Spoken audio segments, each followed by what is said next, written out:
Another beautiful day here in the Northwest. Out here in Portland again for another episode of Show Me Your Build. I heard there was an Ra29 hiding in a garage up here. It's a nice part of town. So let's get to it, shall we? And then there's this supercharged MR2, man. This thing is something else. Oh, a wild Ben appears. Hello. How are we doing? Good, good. So this is your project, huh? Yeah. Welcome to my 1977 Ra29 Celica. Nice. And this is a fastback? It is. It's a liftback is what they preferred. Liftback. Okay, liftback is the term. Right. I'll get that right next time. Just kidding. But anyway, so the question is, how long have you had it? I've had it just a bit over 2 years. Okay. Picked it up in Salem, Oregon. Nice. Did you get it from a pick and pull, or did you get it from a dude? I got it from a random yard. Wow. Junkyard. Did it run and drive? It didn't, but I quickly got the original 20R running by flipping the timing. Okay, so just a previous owner mistake that landed it in your lap. Right. Oh, tree is not happy with you. I think a squirrel doesn't like us very much, but it's okay. We'll back him later. Yeah, it's all good. There's never a dull moment here. Anyway, back to what we're talking about. So how much did you pay for it? I believe I paid about $1,800 for it. $1,800. Now, did you? It was complete though. It was. Everything was there. Nice. Yeah. Cool. Well, let's get to the goodies, because apparently you got quite a bit of things going on with this. Right. So, start with here. Here we've got adjustable camera plates. That's from T3. Nice. Inside of here we've got we've got some coilovers. These are for the Celica. So these aren't 8.6 conversions. So Celica spindles and all that. But down here we've got lower control arms and TCRs for 8.6. Okay. Wow. Hey, look at that. That subframe looks nice. Let's check that out. So what's the deal with that? Ooh, that radiator looks nice too. And that's just mocked up? Yep, just mocked up, sitting there for now. Down here though, this is all bolted up. That is an xcessive, custom fabricated cross frame subframe. Cross subframe. Yeah, no, that's a nice piece right there. So, what rack did you end up having to use for this setup? I replaced the worm gear with a steering rack from an AW11 MR2 manual rack, and column. Very nice. Wow. So something's going in there. Wonder what? Let's get inside of here. Let's go to step 2 here, which is going to be this. Look at this black interior, man. I'm vibing that. Wow. Got ourselves some Recaros. Huh. Now these were on the car when I first got it. I really liked the way they look. They were. Wait, are these factory? I have no idea. Now they do look a little bit later than 77, but they just might be a dealer option or something. If anybody in the who watches this can leave a comment if these were factory options or if there's something that they were the same brackets or something, let me know. Sorry.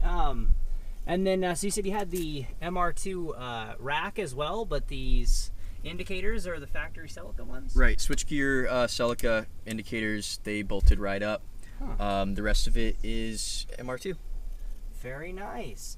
And what's the whole idea with this build? You were saying something about it being a period build, but like a particular period? Right. So the idea is that aesthetically it'll look like somebody in their 80s got their hands on this car. In their 80s?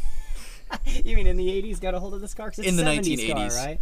Okay. In their 80s, in the 1980s, and maybe just has some bits and pieces that are period 1980s, even though the car itself is from the 70s. Gotcha. Although this personal wheel. Right. This personal wheel, maybe, it's hit or miss. It's Yeah.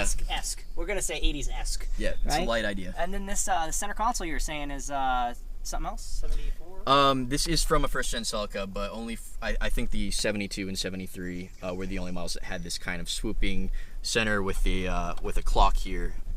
2 clocks, huh? And yeah, just picked that up. I sprayed it black, and I thought it looked kind of cool. It does. And then I guess back when the clock was more important than the stereo, huh? Right. That's why I got 2. Well, you better not be late, right? Damn. Awesome. Well, let's check out the rest of this bad boy here. Got these. I mean, look at it here, getting rid of all that American trim and whatnot. And So what's the story behind these wheels, man? These things are sweet. I just found them, and you know, I'm a little bit bummed that they're not true 3-piece wheels, but they are what I was looking for, which is 14-inch, which I thought fits the car proportionately. 14s in the 80s. A little bit, you know, they got this kind of deepish rim here, and yeah. And I also like the branding here, which is Autobahn, which is kind of that like almost correct Japanese branding. Nice. Yeah. Very cool. And then we get to the back here, and that's all business. That's all business. So, where'd you get the wing from? Or this spoiler, rather? This duckbill, I got this from a company called Goldco. They're in Utah, and they're kind of mysterious, but they seem to just make a bunch of stuff for the first-gen Celica. So an American company making parts for a 70s Toyota. That's right. I vibe that. But obviously it's just taped on right now, that's why it's not lined up. Yeah, this is just mocked up. Car will eventually be painted. Good. And all that good stuff. Yeah. Okay, so what I wanted to illustrate a little bit for you guys out there, because I didn't know at all, is this car actually has the JDM rear bumper, and it also happens to have these JDM lights. Now, I didn't know what the difference was, but he's going to show you what the difference is between those taillights. Sure, yeah. Here we have the US spec taillights, which really, you know, they look kind of nice. I prefer the banana lens here. It's called the banana lens. Which I touched up a bit, but the main thing is that the rear chrome bumper replaces this massive diving board style. Some Toyota bumpers do look pretty ugly in the U.S. Yeah, so that had to go. I was either going to run it without a bumper at all, or but luckily I came across that. Yeah. And the thing looks sweet as hell. But I think it's interesting that you got a car with no stereo. So the question is, what motor is going to be powering it? But we're first going to go over the bumper, the front bumper. You notice all of it was missing, so we're going to check this out because this is the whole deal as well. Yeah, so I'm going to try and go for Japanese market look with a little bit of tuner stuff. So here's the Japanese style chrome bumper called a Smiley Bumper. Nice. And then behind that we've just got a fiberglass bit here. This is lower valence air. No, I like it. It looks good. And this one, there's a story behind this lip. So this is a Malaysian lip? Or yeah, so kind of one of the mysteries I ran into is that there's a ton of old stock tuner parts as well as old authentic OEM Toyota parts, bits and pieces in Malaysia, Southeast Asia on eBay. Not really sure why, but I've picked up some goodies that way. Very nice. I noticed you refurbished the grill here. That's right. Vibe that thing. That thing looks so sweet. Painted and clear coated. One problem that you're going to run into with this JDM bumper, though, is this piece right here, is what you're saying? This is the filler panel between the headlight surrounds and the bumper. Gotcha. Now this part here will interfere with the metal on the chrome, so you can either find and purchase an overpriced Japanese filler panel, or get a low quality fiberglass one, or snip. Yeah. Solves the problem. That's what you're going to do. Well, now to answer the burning question, which is, what's going in the front of it? So, elaborate on this decision.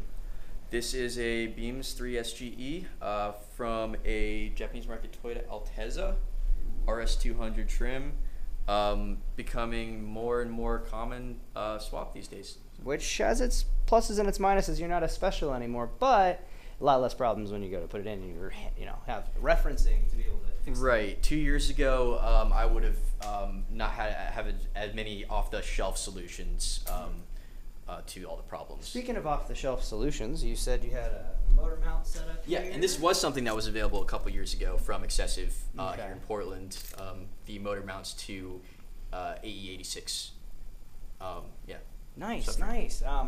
I guess, what are you going to run into with this? Because, you've got a 77, sorry, I get the year wrong. 70, is this No, 77. 77 car, but then you've got this drive-by-wire. Like, what are you going to do to make up for that? Well, you could figure out a way to make this contraption work, or you could get rid of that and use an adapter plate, which is made by a couple companies, and put ITBs on from a blacktop for AGE. And you got a picture of this? I do. Yeah, let me pull it up. This sounds pretty cool. So you're able to just yank one off one. Should look something like this. Ooh. So you can get some shiny velocity stacks. Bang, bang. That's sweet. So that's using stock Toyota parts, but repurposing them slightly. Correct. Yeah. Yeah. There's maybe a little bit of grinding or modification, but. At the end of the day. Very nice. And then got ourselves a 6-speed, and it's got this a shifter relocation. Is what you're saying? Right. So you could either cut away the firewall and have the shifter in an awkward spot back here on the Celica chassis. Luckily, another solution that wasn't available a couple years ago. We've got this relocator kit. Is that them as well? That is xcessive. Yeah, there are a couple companies out there that make them, but I think you just kept it local. Yeah, well, I think that the only one in the States that makes it is xcessive, and they just happen to be in my backyard. So. Hey man, take notice. And then you went with a stock clutch, is what you're saying? XD clutch. XD clutch. Okay. And other than that, it's going to be mostly stock. Interesting. And then you got a nice little shop in here too. It's super old school. What did you say it was? The 20s, 30s? I think it was built in the early 20s. Early 20s. Yeah. Wow. And then here's the hood. It's all getting ready for paint. Looks pretty cool. What's that though? That is a back deck lid from a Ferrari Testarossa. Oh, get out of here. That's not even big enough to be for that. Yeah, no, those things have quite the booty. That's actually from a Lotus Esprit. Dang. That's cool. And it looks like you got Sylvia front end chilling here or so? Yep. Is it for sale? You want to put a post on it now? It is for sale. Oh. For a deal, but I lost the hood. I left the hood at my house when I moved. Does it have the headlights? But I do have the lights, the projector, triple projector. Oh, hey, so if you're in the lookout, you can get a hold of Homeboy here. So, well, hey man, it's been real. Thank you for your time and showing us all the bits that are going on. I mean, that thing is going to be a screamer. So, and for all of you out there, if you know anybody who's got a cool build in the local area, have them send me a message on the Facebook page. And until next time.